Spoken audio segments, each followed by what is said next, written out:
Bonjour et bienvenue dans le podcast Les Affranchis, le podcast des audacieux qui osent bâtir leur propre modèle de réussite. Je suis Laetitia et je serai ton hôte. Entrepreneur, visionnaire ambitieuse et implacablement libre, je guide les bâtisseurs atypiques, les parents ambitieux et les esprits libres pour transformer leur vie en véritable œuvre d'art.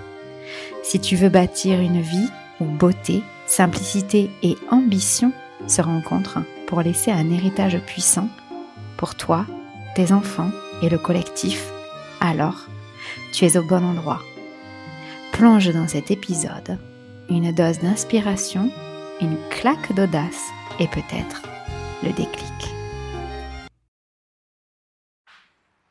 Aujourd'hui, nous allons parler du thème de la créativité. Si tu me découvres grâce à ce podcast et à cet épisode en particulier, tu sauras que la créativité est vraiment un art de vivre chez moi et qui fait partie intégrante de la façon dont je vois et j'appréhende la vie. Alors, la créativité, je voulais parler de ce sujet puisqu'il y a quelques jours, j'ai décidé de clôturer une création que j'avais faite. Voilà. Et donc, pour annoncer la clôture de cet espace que j'avais créé de toutes pièces, sur lequel j'avais vraiment donné beaucoup de qui je suis, de comment je vois la vie, donné à des gens qui avaient choisi d'être là, des perspectives nouvelles sur l'entrepreneuriat, sur notre vie d'entrepreneur, mais pas que, sur la façon de voir le marketing, de voir la communication, de choisir aussi de faire des choix dans une société telle qu'elle est construite aujourd'hui, avec laquelle on n'est pas forcément toujours en accord quand on est un affranchi. Et en fait, ce que j'ai partagé lorsque j'ai fermé cet espace de travail avec mes clients, c'est que une fois qu'on crée quelque chose, il me semble que ça ne nous appartient plus. Alors, je vais expliquer mon point de vue là-dessus et surtout, je t'invite, pendant que tu m'écoutes, à écouter tout ce que ça te dit à l'intérieur de toi, tout ce qui se joue pour que, en fait, tu puisses en sortir ce qui est valable pour toi. Mes partages, ils ont cet objectif-là, que tu écoutes ce qui se passe à l'intérieur pendant que tu m'écoutes à moi. Alors, la première chose que j'ai envie de partager, c'est qu'il me semble que quand il y a une création qui arrive, qui vient pour nous, elle descend à l'intérieur de nous.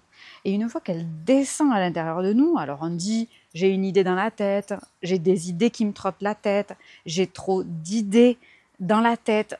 On dit ça quand même dans nos expressions. Moi, j'ai l'impression que ces idées, on les a reçues. Voilà. Alors, on peut dire c'est mon idée, bien sûr, mais moi, j'ai comme l'impression qu'en fait, il y aurait comme des idées qui seraient tout autour de nous, et tout d'un coup, paf, comme un moustique qui nous serait collé sur le menton quand on fait du vélo, et bien là, tac, on a à ce moment-là une idée qui nous arrive comme un don du ciel, comme un don de Dieu qui nous serait donné. Et là, on a le choix. On a le choix à ce moment-là que cette idée, on la fasse nôtre, c'est-à-dire à soi, vraiment très très personnellement, et d'utiliser qui on est dans ce monde-là, dans cette vie-là, pour la réaliser. Et d'ailleurs, souvent, quand on a trop d'idées dans la tête, c'est parce que, en fait, on a plein d'idées qui nous sont venues, qui sont arrivées à l'intérieur de notre cerveau. Alors moi, j'ai un doute, je ne pense pas que ce soit dans la tête. Moi, je pense que ça se passe dans le cœur, je pense que ça se passe parfois pour certaines personnes dans les tripes. Parfois, c'est mental, mais je ne dirais pas toujours. Et du coup, c'est important qu'on utilise le bon vocabulaire quand ça arrive.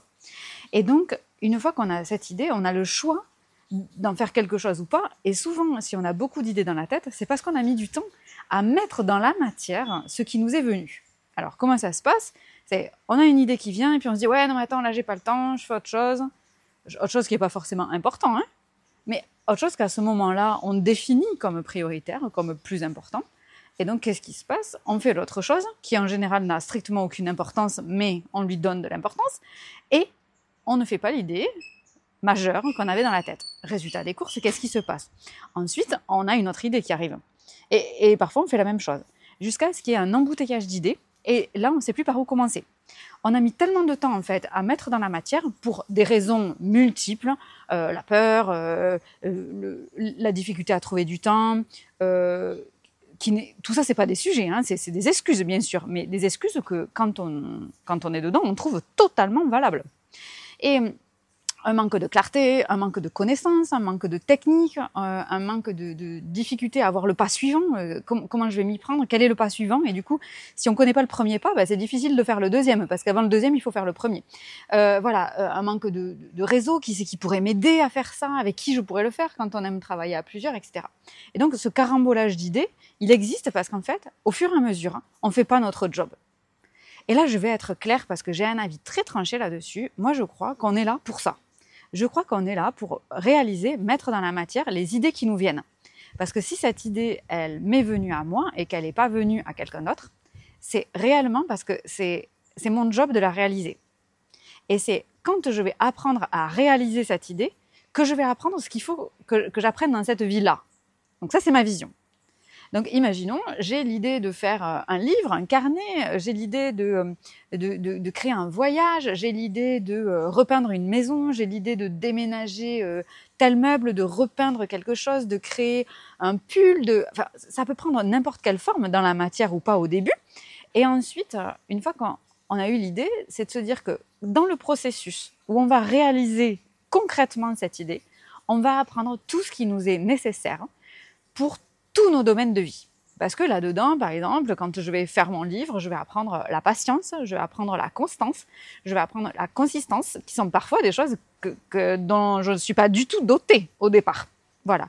Et en fait, j'ai l'impression que souvent, on ne met pas à profit ces idées-là, parce qu'en vrai, on s'est donné des priorités de vie, du genre les enfants, du genre le travail, du genre tout ce genre de choses.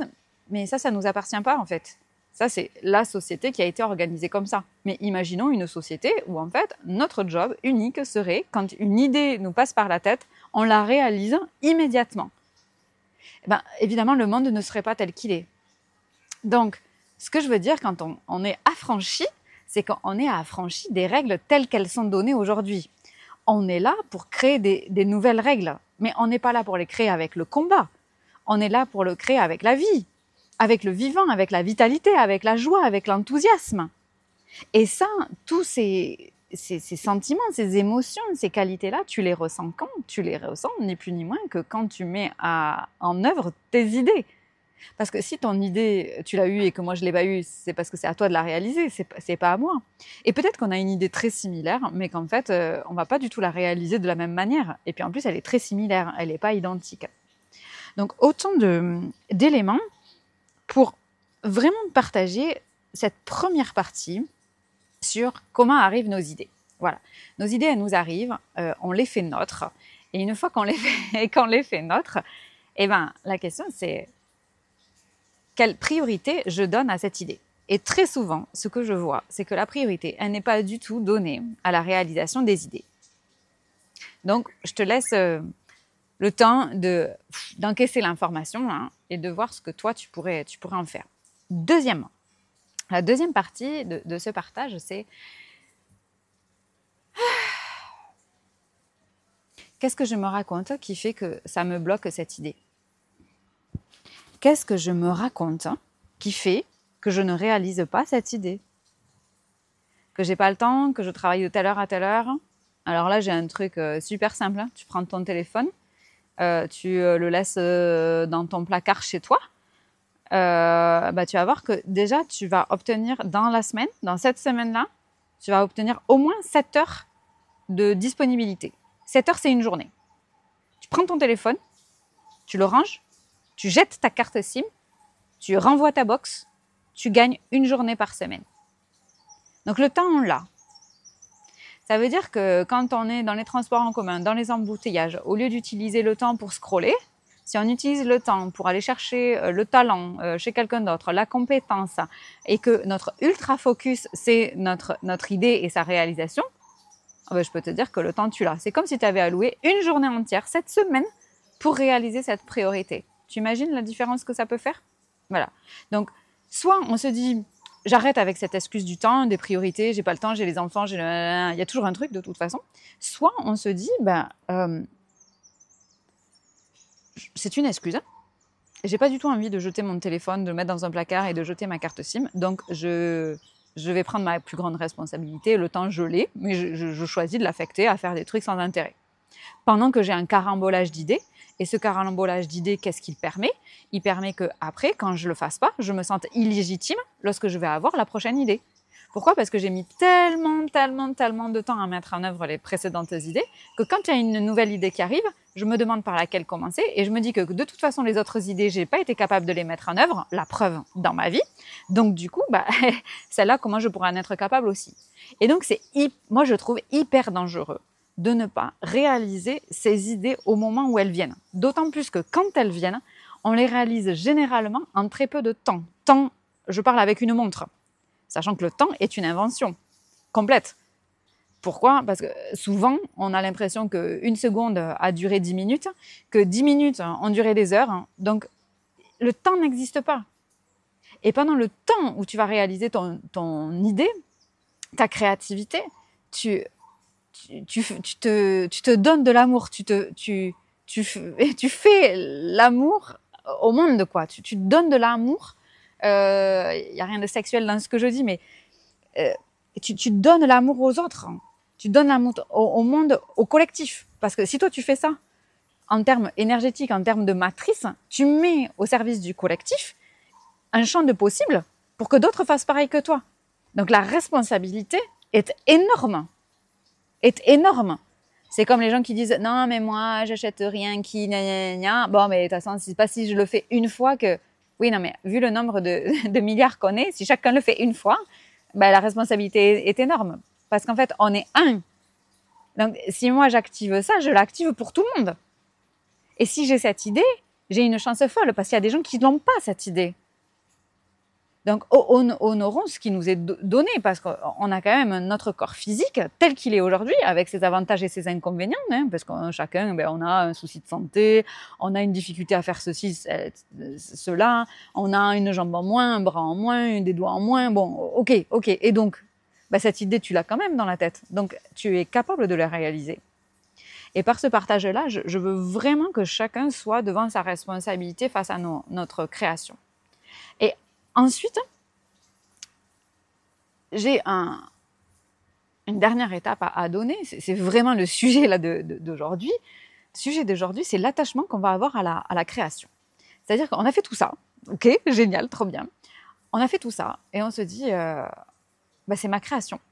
C'est mon livre, c'est ma formation, c'est mon programme, c'est mon logo, c'est mon nom, c'est mon image, c'est ma photo.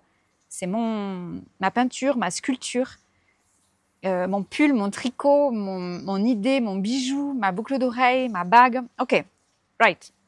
Imaginons que ce soit à nous. Du coup, on s'y attache, puisque c'est le nôtre. Est-ce vraiment approprié? Est-ce que ça, c'est vraiment approprié? Je pose juste la question oui, non, question fermée. Et on va aller un peu plus loin.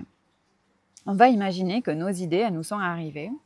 Elles nous sont arrivées parce que nous sommes capables de les réaliser. Mais on va imaginer aussi qu'on est capable de les réaliser pour le collectif. Et du coup, on met en champ de possible cette idée réalisée, mise dans la matière, et on la délivre au monde. Et quand on la délivre au monde, quel est l'intérêt d'y être attaché? À quoi ça sert? À qui c'est utile? C'est comme quand moi je voyage juste avec une valise de cabine, et encore je voyage avec un enfant, donc la moitié de la valise de cabine est remplie avec une trousse à pharmacie et l'autre moitié avec des doudous et des peluches. Donc, à quoi ça sert d'avoir des affaires? Alors oui, le confort, oui, l'esthétique, oui, et s'il n'y a pas ça, on est quand même toujours quelqu'un, on est quand même toujours beau, on est toujours vivant. Donc la question que j'apporte là, c'est quel est l'intérêt de s'attacher à nos créations? Je vais prendre un exemple concret. On imagine un peintre il fait un tableau, et donc il fait une œuvre artistique, voilà, comme ce que tu fais toi, qui prend cette forme-là chez lui. À la fin, il y a un tableau. Lui, ce qu'il a aimé, c'est tout le processus de réaliser ce tableau, autant que voir son tableau terminé. D'ailleurs, il y a autant d'amour dans le process artistique que dans le rendu final. Je fais une parenthèse, j'ai fait un excellent épisode sur transformer et passer d'un business de la performance à un business artistique, dans le sens du processus artistique. Je te recommande vraiment d'aller le regarder, l'écouter. Voilà, ça te donnera un angle de vue sur tout ça. Je ferme la parenthèse. Donc, une fois que le peintre a créé son tableau, il va l'afficher peut-être, il va faire une exposition où il va le vendre. Ce que la personne va en faire, celle qui achète le tableau, ça ne regarde plus l'artiste. Si la personne, elle le met dans son salon, elle le met dans son bureau, elle le met dans sa maison secondaire, dans son château, dans son restaurant, dans sa boutique, le peintre, il n'a plus d'attachement. La peinture, elle a été réalisée par ses mains. L'idée, la vision, il l'a reçue de Dieu. Il l'a réalisée grâce à son talent, parce que lui, il l'a, moi je ne l'ai pas par exemple. Mais après, ce que l'autre va ressentir en voyant la peinture, ce que l'autre va faire de la peinture, ça ne touche en rien la valeur du peintre. Ça ne touche en rien la valeur de ce qui a été créé. Sinon, on ne retrouverait pas des pièces de Manet, de Picasso dans des greniers. Donc, ce n'est pas parce que quelqu'un en fait A ou en fait B que ça enlève la valeur de la création de départ. La valeur, elle y est dès le processus, dès l'idée en fait, même. Donc, nos rendus, nous, quand on fait quelque chose, une fois qu'on l'a mis au monde, cette œuvre, elle appartient au monde. Donc, quel est l'intérêt derrière quel est l'intérêt de s'y attacher? À quoi ça nous sert? Et là, je vais toucher du doigt beaucoup d'affranchis qui sont des visionnaires. Et donc, les visionnaires, comme ils sont les premiers qui ouvrent la voie, ils ont cet attachement, ils veulent être reconnus comme les premiers. Et alors ça, moi, j'en fais partie. Donc, évidemment que je comprends. Et c'est comme un signe de se dire, ok, mais en fait, ok, j'ai ouvert la voie, j'ai rendu ça possible. Et du coup, qu'est-ce qui m'attend maintenant? Parce que s'il y a un certain nombre de personnes qui, après moi, s'approprient le concept, l'idée, les mots, la couleur, l'image, le style, l'œuvre, etc., ok, du coup, c'est génial. J'ai fait ce que j'avais à faire. Maintenant, quel est le projet suivant, quoi? Sans forcer, hein, sans s'obliger à en avoir un autre. Mais c'est, waouh, en tant que visionnaire, j'ai fait ma part. C'est-à-dire que la masse est maintenant en train de se l'approprier. Mais en tant que visionnaire, moi, de toute façon, sans chercher, sans rien faire, j'ai de toute façon un cran d'avance. Donc, c'est finalement magnifique qu'il y ait des gens qui se l'approprient. Alors, il y a une petite période d'ajustement parce que c'est notre ego qui est touché, c'est dire « Ah là là, mais moi j'ai beaucoup travaillé sur ça, j'ai fait ma peinture, j'ai fait ma création et maintenant les gens s'approprient. » Oui, c'est facile. Mais ça, les gens qui s'approprient, c'est des opportunistes. Donc, ça n'a rien à voir avec IT, ça n'a rien à voir avec les affranchis. C'est d'autres personnes. Et si nous, on passe en premier, c'est pour permettre au collectif de s'affranchir par les voies que nous, on a empruntées avant. Donc, quel est l'intérêt qu'on s'approprie en création? Qu'est-ce qu'on y cherche derrière? Qu'est-ce que ça vient valider quand on sait que c'est nous? C'est moi qui l'ai fait. C'est mon dessin. C'est le mien moi-même. C'est moi qui l'ai fait. C'est pas quelqu'un d'autre. Et là, c'est notre ego qui parle. Parce qu'en fait, on est tellement fiers. On est tellement fiers de cette création. C'est un peu comme un enfant. Mon enfant. Il ne m'appartient pas quand même. Mon mari. Alors celui-là en plus je ne l'ai pas créé. Alors là, j'ai pas le droit de dire ça. Mais c'est mon site internet. C'est mon livre. C'est mes créations. C'est mon oracle. Oui, en fait, c'est moi qui l'ai réalisé. Et donc... Et en tant qu'affranchi, en tant que visionnaire, notre job, c'est d'ouvrir le pas pour que les gens s'approprient, pour que les gens ils puissent venir s'approprier ce concept. Donc, la question vraiment que je te pose et que j'ai vraiment envie que tu t'appropries aujourd'hui, c'est en voulant t'attacher à ta création, qu'est-ce que tu compenses? De quoi tu as peur? Parce que ta puissance d'affranchi, ta puissance de visionnaire, jamais personne ne pourra te l'apprendre. Donc toi, tu vas sauter sur un autre concept. Et donc, pour conclure, quand j'ai clôturé cet espace que j'avais pourtant créé, que j'avais mis des mois à documenter, où j'avais mis vraiment beaucoup de cœur sur le fond, sur la forme, sur les contenus, etc., et que je l'ai fermé, ben, c'est aussi se dire, ça y est, ce cycle-là est terminé. Il y a autre chose qui m'attend. Et maintenant que j'ai mis ça au service du collectif, moi, il y a un autre chemin qui m'attend, il y a un autre chemin, voie, il y a une autre voie qui m'attend. Une autre voie avec un E, une autre voie avec un X. Et parfois, c'est frustrant, ça, pour les affranchis. C'est frustrant pour les visionnaires de se dire « Ah putain, j'ai fait tout ça, mais au moment de récolter les fruits, eh ben, en fait, je pars sur autre chose. » Et c'est là, sur ce point-là, on pourra en parler si ça vous intéresse, que c'est important de rester suffisamment pour récolter les fruits de nos créations et à la fois de ne pas rester juste pour récolter les fruits. Parce qu'en fait, nous, on a une idée de planter aussi autre chose. Et les fruits vont être succulents pour les suivants. C'est comme si on plantait une graine, on plante des arbres fruitiers, et puis on reste là accroché. Et puis il y a quelqu'un qui veut se nourrir à l'arbre, et on dit non, c'est le mien, c'est moi qui ai planté. Oui, mais là, les fruits sont en train de pourrir parce que tu vas pas pouvoir tout manger. Oui, mais c'est le mien, c'est mon arbre, avec mes fruits, c'est moi qui l'ai fait. Si on fait ça, en vrai, si on ouvre la voie, c'est parce que de toute façon, on ne sait pas faire autrement. Même si c'est même pas pour que les autres s'en saisissent. De toute façon, on gérerait notre vie comme ça ne changerait rien. Même si on était seul au monde, on ferait comme ça. On ne le fait pas pour que les autres s'approprient. Parfois, on le fait pour ça. Mais pas toujours. On le fait parce que c'est notre façon de vivre. C'est notre façon d'être en vrai. Donc de toute façon, que les gens s'approprient, il va y avoir un premier. C'est celui-là qui va faire mal.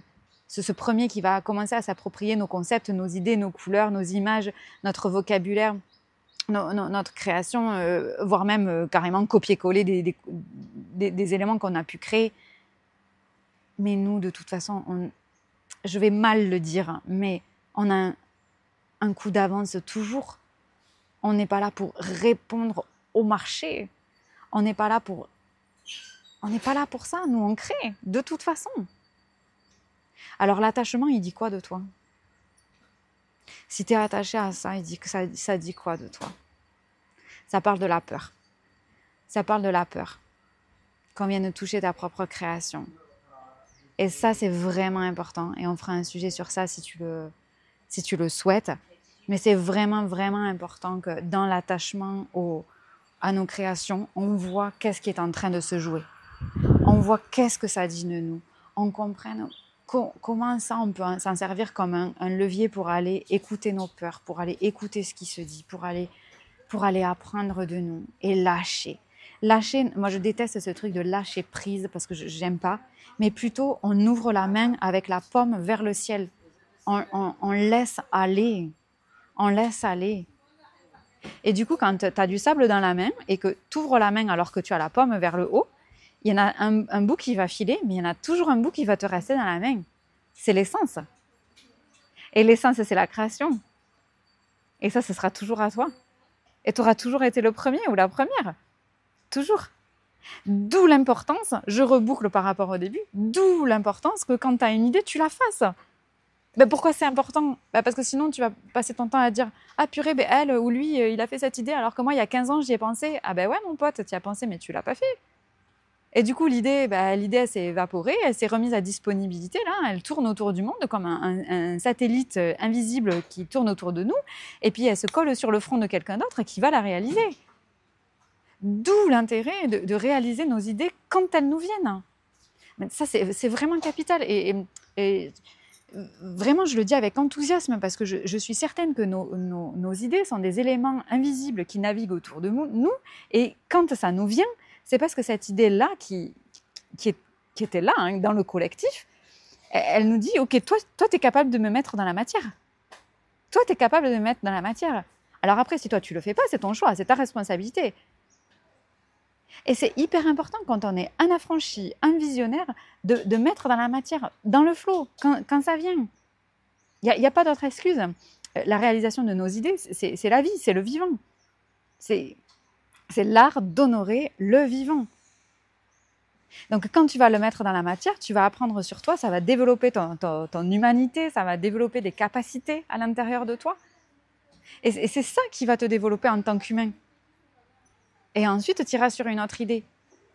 Mais du coup, les visionnaires, quand il y a vraiment cet attachement qui est là, c'est peut-être le bon moment de se poser la question. Le bon moment de se poser cette question-là. Qu'est-ce qui se joue quand tu t'attaches à tes propres créations ? Qu'est-ce qui se joue quand tu t'attaches à tes propres créations ? C'est ma question d'aujourd'hui.